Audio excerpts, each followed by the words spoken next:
week's G.I. Joe toy review. Sorry I didn't do a Transformers on Sunday, but I'll do that later in this week. I wasn't ready for it on Sunday, so we'll have it here on this coming week. But let's do our G.I. Joe toy review. But today we are looking at the Ghost Hawk pilot / Tomahawk pilot lift ticket.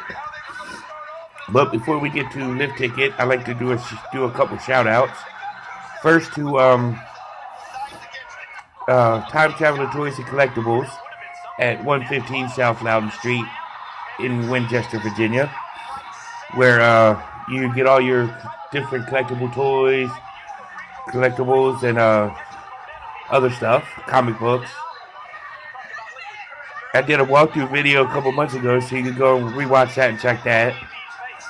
Then you can go to Back to the Media, which is on 48 South Loudon Street. They moved recently.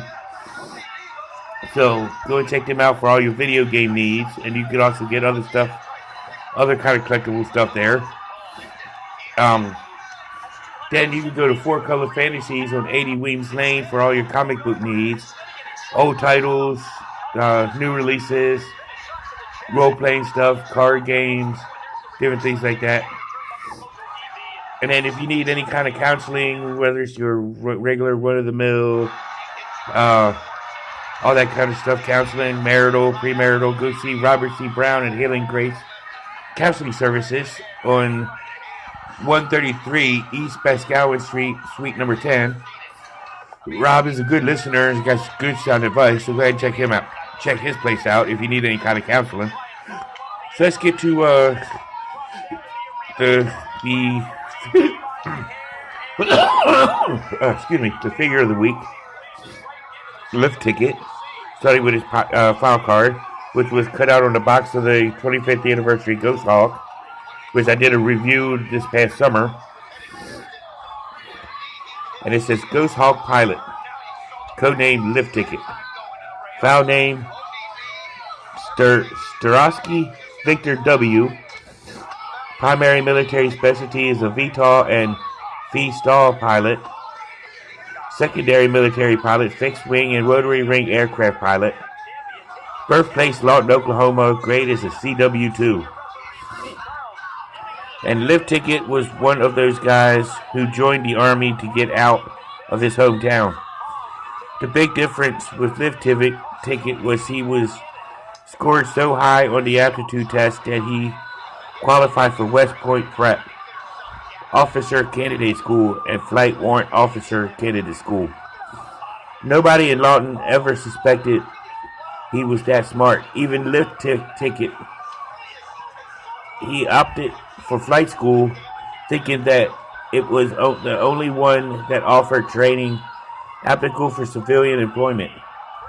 He's known for his piloting expertise and stubborn persistence in getting into a landing zone in the middle of enemy fire for extinction.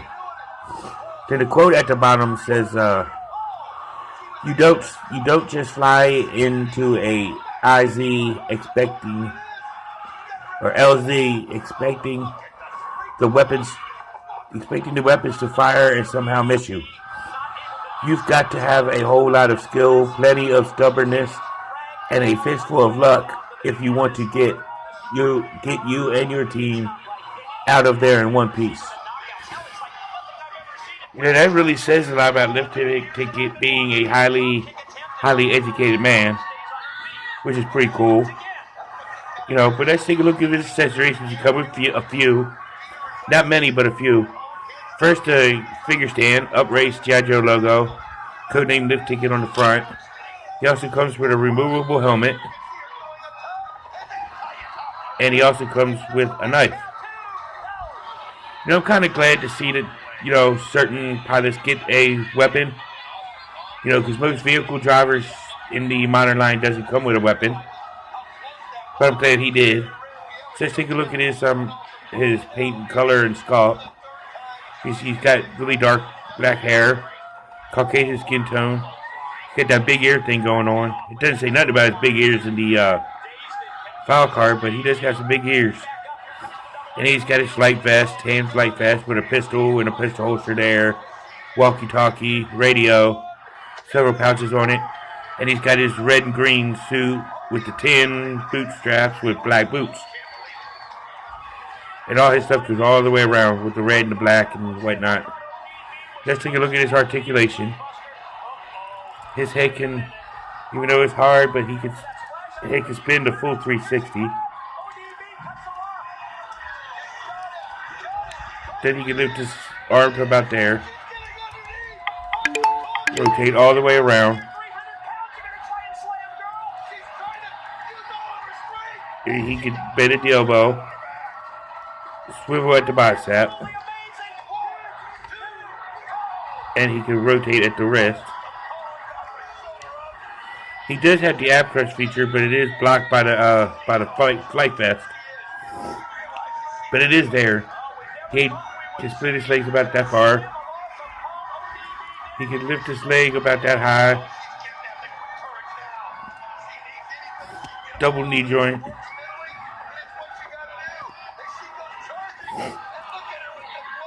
Bend his ankle that far.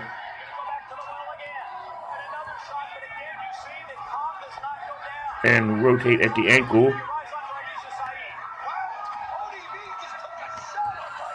And that's pretty much it for the articulation. So let's go ahead and take a look at this guy in battle gear. So here he is in full battle gear with the knife in the sleeve. Yeah, but this is a really cool looking lift ticket. He actually looks a lot like his Fitch's counterpart. So I kind of dig it. Except for the only difference is the helmet is removable on this version. But I would rank it as a top tier figure. You know, I love having pilots and whatnot in my G.I. Joe collection. You know, I think he's a pretty cool fit. He's a pretty cool fit. He made his first appearance in the G.I. Joe animated series in season 1. Oh no, the season 2 opener of the 5-part miniseries Arise of Pentor Arise, Part 1, where him and Lifeline were actually working on the Tomahawk, which was his original vehicle back in the day, in the vintage line. He did make an appearance in the comic book, I forget which issue. My brain is running numb on that one. But check it out. You can also see a vintage review on him on ACC 788's channel, as well as Foreign Base 257. Sanitarium Productions does a version of him. You know, so go ahead and check him out. Check that video out. But that's pretty much all I know that did a review on this guy. But go ahead and check them out. I'm pretty sure there's other modern era reviews on this guy. But tune in next week as we do a Cobra figure. I'm not announcing them. I'm trying to do some new this year by not announcing who I'm doing next week. But go ahead and check out next week's video. This has been Lift Ticket. As for Cobra Island, now you know, and knowing is half the battle. See you in the next one.